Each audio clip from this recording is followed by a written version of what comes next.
ಹೊಸ ಬಾಳಿನ ಹೊಸಿಲಲ್ಲಿ ನಿಂತಿರುವ ಹೊಸ ಜೋಡಿಗೆ ಶುಭವಾಗಲಿ. ಹೊಸ ಆಸೆಯ ಕಡಲಲ್ಲಿ ತೇಲುತಿಹ ನವ ಜೋಡಿಗೆ ಸುಖವಾಗಲಿ.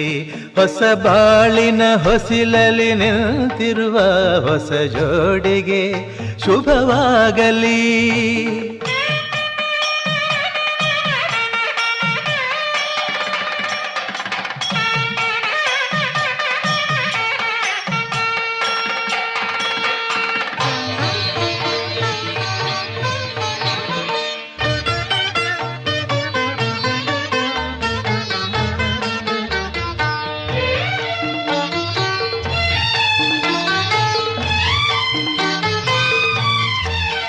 ಆ ಸ್ವರ್ಗದ ಬಾಗಿಲು ತೆರೆದಿದೆ ಇಂದು ಈ ಶುಭ ವೇಳೆಯ